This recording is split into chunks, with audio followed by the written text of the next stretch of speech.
We'll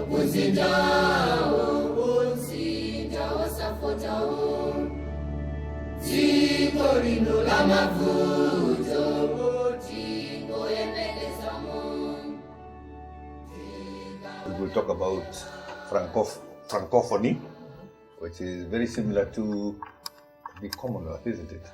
Yes. But not quite the same. The English don't like being compared to the French, and the French vice versa. Yes. So, but this is an organization of nations or peoples who share the French culture and language. So then came another phrase called La Francafrique. La Francafrique was actually coined by the Cote d'Ivoirian president. Can you remember his name? Houphouët-Boigny? That's the one. Houphouët-Boigny, yes. Yes.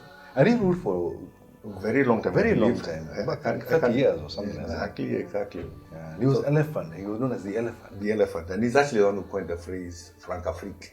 Francafrique, okay. And France-Afrique, sorry. He's got a France-a, a little schedule. Like a schedule at the bottom, right? So it should be France-Afrique. From there we go to La France-Afrique, I think, was divided into 3 broad territories. In the north, I think, was Afrique du Nord Française, which I think fell apart after Algeria got its independence. That was a very brutal period, isn't it? Those are the 3 countries of what? Tunisia, Algeria, and Morocco. Yeah. And then, of course, we had Africa Equatorial. You don't know the French. How do you read that word? Equatorial or something. Equatorial Française, which was the equatorial part of Africa, Central Africa, which comprised of very interesting countries. They had different names for them. The ones that I can remember are Gabon, French Congo. Remember French Congo? Brazzaville. Congo Brazzaville. And named after an Italian guy, Brazza. Mm-hmm. And then there's like a place called Ubangi Shari. You know who Ubangi Shari is? No. Ubangi Shari is present day Central African Republic. Where the capital is? Bangui. Yeah. Although it's written Bangui, it's actually pronounced Bangui. Bangui. Yes. Oh, okay. Yeah. And Chad. Chad. Yes. Okay. And then I think their prize, however, was Afrique Occidentale Française, which had a number of, I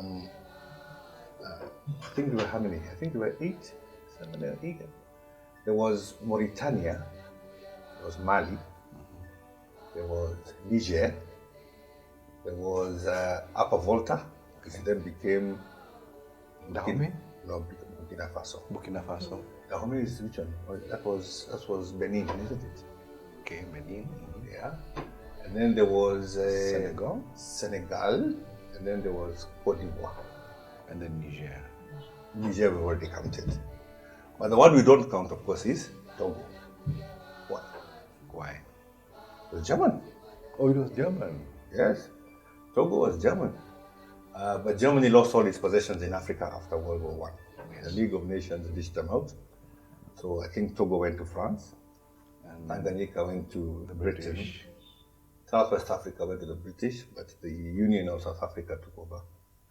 There was another one. Present day Namibia. Yes, present day. And then, of course, there was a German. There was a German part of Cameroon, isn't it? Which then, Southern part. That became English.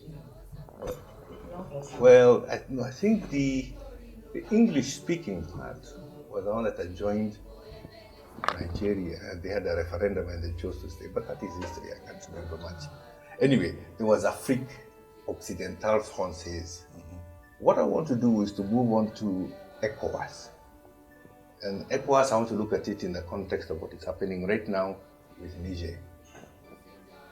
Okay. ECOWAS being what? The economic? Community of West African States, I believe it is. Yeah, of course. Yeah.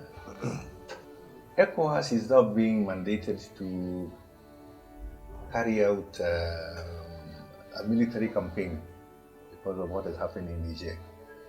Yet there were other countries that had coups in West Africa. It was Mali. How come Mali has not been selected for military intervention? How come Chad hasn't been selected for military intervention? Very interesting. So I was looking at this and I was thinking about it, and I was thinking to myself, what is unique, first of all, about the coups that have taken place? Are they necessarily an ECOWAS-driven or an ECOWAS sort of territorial thing, or should we look at it a little bit more differently? That's what I started thinking of the Sahel. But do you know where the Sahel word comes from? It's Arabic. It's Arabic. From Sawahil, I believe it is. I may pronounce it and be mangling the language. But Sawahil is what is the etymology of Swahili, I think. That's the word they use all the time. Swahili is derived from Sahel. And Sahel means? The coast. The coast. Oh, it means the coast. But this place it represents is very far away from the coast. You know, when you have camels, Oh, the camels are the ships of the desert, isn't that's it? true. Yes. Yeah. So they must be crossing a sea, which is the sea. sands of the Sahara. And to the south, of course, are the Sudan, what are they called? The Sudanese savannah. I can't remember the full name, the proper name. But there is a savannah to the south, and of course, there's the Arab coast to the north. What has been happening in the Sahel was we had the first coup in Mali. And that's where the Maghreb is? Maghreb is Magharibi, Magharibi. which is? Again, Occidental is west. It is west. And of course, Oriental, which is our Mashariki. East. Yes. So, then we had the second coup in Chad. We had a third coup in Guinea, which is not quite Sahel, to the south of it, but it is French speaking. We had the recent coup last year in Sudan, which is not French speaking, definitely.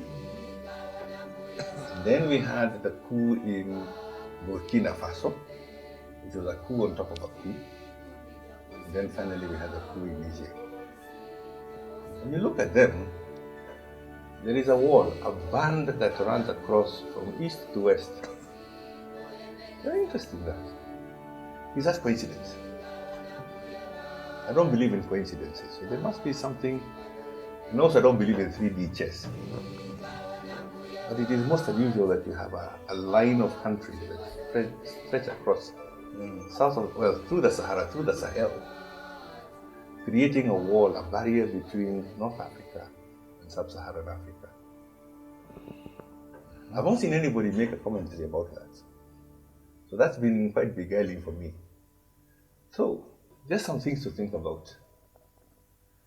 All 6 countries have been suspended by the African Union. The countries that are members of ECOWAS have all been suspended. Yet only one country has been singled out for military intervention. And it is the poorest of them all. Most odd. You know what? Let's give it some thought. Let me just give it some thought. I want us to look at it very, very differently. I'm not going with that conventional wisdom. What is the driving force for this war? Is it from the people? Is it from the leaders? Or is it external? Let's have a chat about it a bit more.